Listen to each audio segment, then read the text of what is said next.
কচুরিপানার মতো একটি জলজ উদ্ভিদ হয়তো আগামীতে জলবায়ু সুরক্ষার কাজে মানুষের সহায়তা করবে।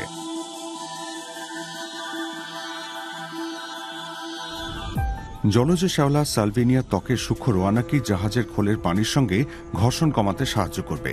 এর ফলে সারা বিশ্বে কোটি কোটি টন ভারী তেল বাঁচবে এবং সেই পোড়া তেল থেকে সালফার ডাই অক্সাইড ও কার্বন ডাই অক্সাইডের নির্গমনও বাঁচানো সম্ভব হবে। এর বিশেষ ক্ষমতা হলো এই যে জলের নিচে তার ত্বক জুড়ে থাকে ছোট ছোট বাতাসের কণিকা বা বুদবুদ। হঠাৎ একদিন আমাদের মাথায় এলো যে পদ্মপাতার মতো সালভিনিয়ার নিজেকে অমলিন রাখার ক্ষমতা নয়, বরং তার বাতাসের আস্তরণটাই আমাদের কাছে বেশি গুরুত্বপূর্ণ, যদিও আমরা সেটাকে এ যাবৎ একটা পার্শ্ব প্রভাব বলেই গণ্য করে এসেছি। তখন আমরা বুঝতে পারলাম জাহাজ নির্মাতারা ঠিক কি বোঝাতে চাইছেন যখন তারা আমাদের বলছেন একটা গোটা জাহাজকে বাতাসের স্তরে মুড়ে দিতে পারলে খুবই ভালো হতো, তাহলে জাহাজটা বাতাসের উপর দিয়ে ভেসে যেত বলা চলে। বন বিশ্ববিদ্যালয়ের নেস গবেষণা প্রতিষ্ঠানের অধ্যাপক ও তাঁর সহযোগীরা জানতে চান সালভিনিয়া কি করে বুদবুদগুলিকে ধরে থাকে। সালভিনিয়া নাটালস নামধারী জলজ ফার্নের রোঁয়াগুলো দেখা যায় ত্রিমাত্রিক অণুবীক্ষণ যন্ত্রে। সালভিনিয়া রোঁয়াগুলো ডিম ফোটানোর যন্ত্রের তারের মতো।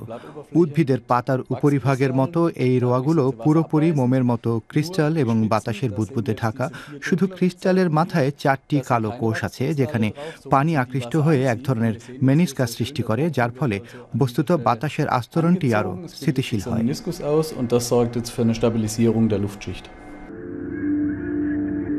লুপ করা পানি প্রতিরোধী রোম ও পানির মধ্যে একটা বাতাসের স্তর সৃষ্টি হয়।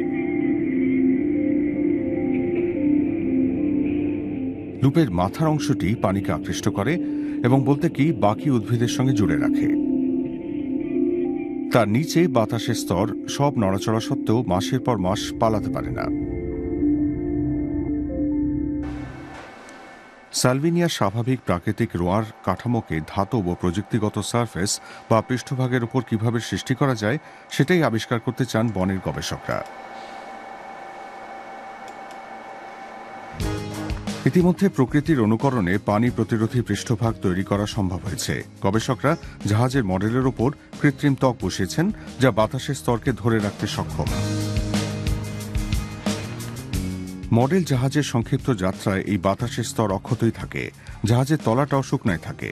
পানি ওই বদ্ধ বাতাসের স্তরে ধাক্কা খেয়ে নিজের থেকেই সরে যায়। স্বভাবতই পরিকল্পনা হলো বড় বড় কন্টেনার জাহাজগুলোকে এভাবে বায়োমেট্রিক কৃত্রিম সালভিনিয়া পৃষ্ঠভাগের উপর দিয়ে মুড়ে দেয়া।